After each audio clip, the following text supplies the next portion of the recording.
hello लोगोफोर बरायबाय बड' जब info YouTube चेनेलाव नटिसनिफ्राय मोनसे रेलवेनिफ्राय मोनसे मोजां स्कप ओंखारदों बेनो जाबाय एप्रेन्टिस थ' नोंथांमोना एप्रेन्टिस पस्टआव एप्लाइ खालामनो हागोन आरो बेयाव मोजां स्कप दङ आरो बोरै खालामनांगौ आरो सोर हायो आं बेयाव गासैबो डिटेल्सखौ होगासिनो दङ गासै भेकेन्सिया जाबाय 5636 दङ HSLC HS पास जानायफोरनिफ्रायनो बेयाव नोंथांमोना एप्लाइ खालामनो हागोन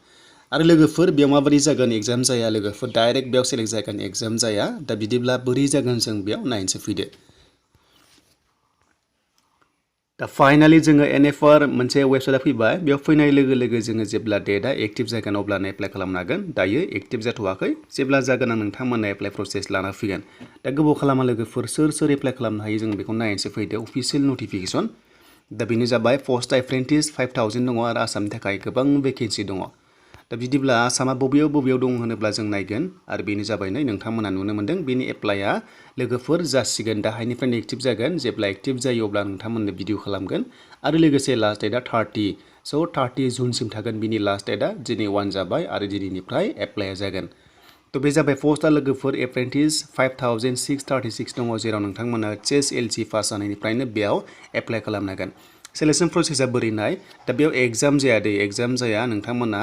एग्जाम जाया अनलि बेयाव HSLC पास जानांगोन बेनिफ्राय मा थानांगोन बेनो जाबाय ITI थ' जायफ्रा मोनसे ट्रेड लेभेलाव ITI पास खालामनाय दङ होमबा नोंथांमोना एप्लाइ खालामनो हागोन नाथाय बेयाव एग्जाम जाया डाइरेक्ट सेलेक्शन खालामगोन बेनिफ्राय मिनिमाम पार्सेन्टआ जाबाय HSLC आव 50% थानाय जाथारनांगोन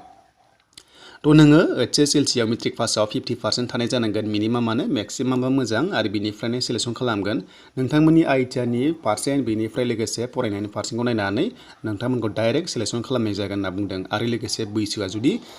हमना ला नोंनि पार्सेन्टआ समानब्ला जायनि बैसोआ सिनियर थ' बिनो होनाय जागोन बे एप्रेन्टिस पस्टखौ एबा स्कपखौहाय थ' बिनिफ्राय नोंथांमोना बे एप्रेन्टिस लाबाय थानाय समावनो ट्रेनिं लाबाय थानाय समावनो नोंथांमोना दरमाहा मोनगोन बा नोंथांमोना सेलारि मोननाय जागोन थ' बिनिफ्राय पस्टखौ नायोब्ला जों बेयाव बेसेबां मोनदों दा रङिया जनाव नायोब्ला 551 दङ लोगोफोर स' नोंथांमोना रङियावनो मावनो मोनगोन आसामावनो बेनो जाबाय नाम्बार 3 आव दङ आरो बिनिफ्राय लामदिं दङ लामदिङाव दङ बांसिन थ' लामदिङाव दङ बेनो जाबाय 1140 भेकेन्सिस दङ आरो लोगोसे तिनसुकिया बेयावबो दङ 547 बिनिफ्राय बङाइगावबो दङ बेवहाय दङ 1110 दङ बिनिफ्राय डिब्रुगड़आवबो दङ लोगोफोर स' नोंथांमोना बेयाव नुनो मोनदों 847 दा जोबोर मोजां स' नोंथांमोना गासै 5636 अलमस्ट आसामावनो बांसिन पस्टिं नोंथांमोना बेयाव नुनो मोनदों दा लोगोफोर बे जाबाय अनलि अनलाइन एप्लाइ जागोन दानिया जोङो भेकेन्सिखौ नायोब्ला आसामावनो बांसिन दङखाय आरो लोगोसे 1 इयार जागोन बे कचिंआ ट्रेनिंआ 1 इयार जागोन दा बिदिब्ला रङिया जनाव नायोब्ला नोंथांमोना मेकानिकेल लाइन मोनदों इलेक्ट्रिशियान मोनदों जेरै वेल्डार फिटार इलेक्ट्रिशियान दङ बिनिफ्राय रेफ्रिजारेटर एन्ड AC मेकानिक दङ बिनिफ्राय लाइनमेनबो दङ स' नोंथांमोना बे लेभेलनिफ्राय जि ITI खालामदों नेशनेल ट्रेड लेभेलनिफ्राय अब्ला नोंथांमोना बेयाव बाहागो लानाया जोबोर मोजां होननानै आं सानो मानोना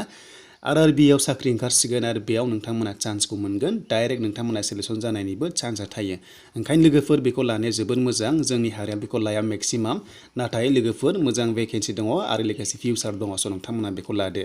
दा रङिया दङ लामदिं दङ बङाइगाव दङ जेराव नोंथांमोना मोजां मोनो बेयावनो लानो हागोन दा बेनिमोन आरो लोगोफोर एप्लाइआ अनलाइन जासिगोन एक्टिभ जानाय लोगो नोंथांमोननो भिडिअ खालामगोन जाहाथे नोंथांमोना एप्लाइ खालामना लानो हायो आरो लोगोफोर बेयाव RRBआव जेब्ला पस्ट ओंखारगोन ना अब्ला नोंथांमोनखौहाय बांसिन प्रिफारेन्सखौ होनाय जागोन आरो जायफ्रानोखि ITI प्लास नैबे एप्रेन्टिस पस्टआव नोंथांमोना ट्रेनिं लानाय दङब्ला अब्ला बांसिन चान्सखौ मोननाय जायो आरो साख्रिखौ मोननायनि लामायाव मेक्सिमाम चान्सआ थायो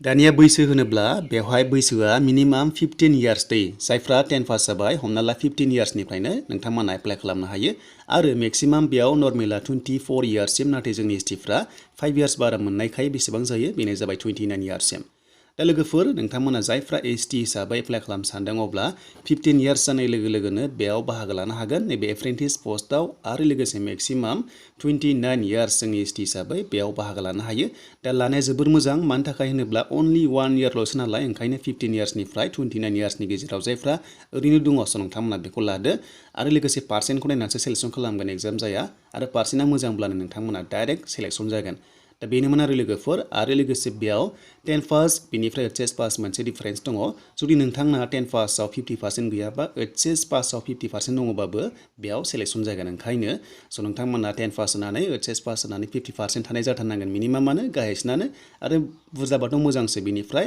ITI नोंथांमोना पास खालामनाय जानांगोन बेनो जाबाय नोंथांमोननि ITI नि पार्सेन्टखौ नायगोन मेट्रिकनिखौ नायगोन HS निखौ नायगोन बेनिफ्राय नोंथांमोना नेशनेल ट्रेड लेभेलाव जि लादों ITI कर्स बेखौबो नायगोन स' बेनोमोन लोगोफोर दिनैनि लेटेस्ट आपडेटआ बेनिफ्राय नेक्स्टआव नोंथांमोना नेना थादो एप्लाइ प्रसेसखौ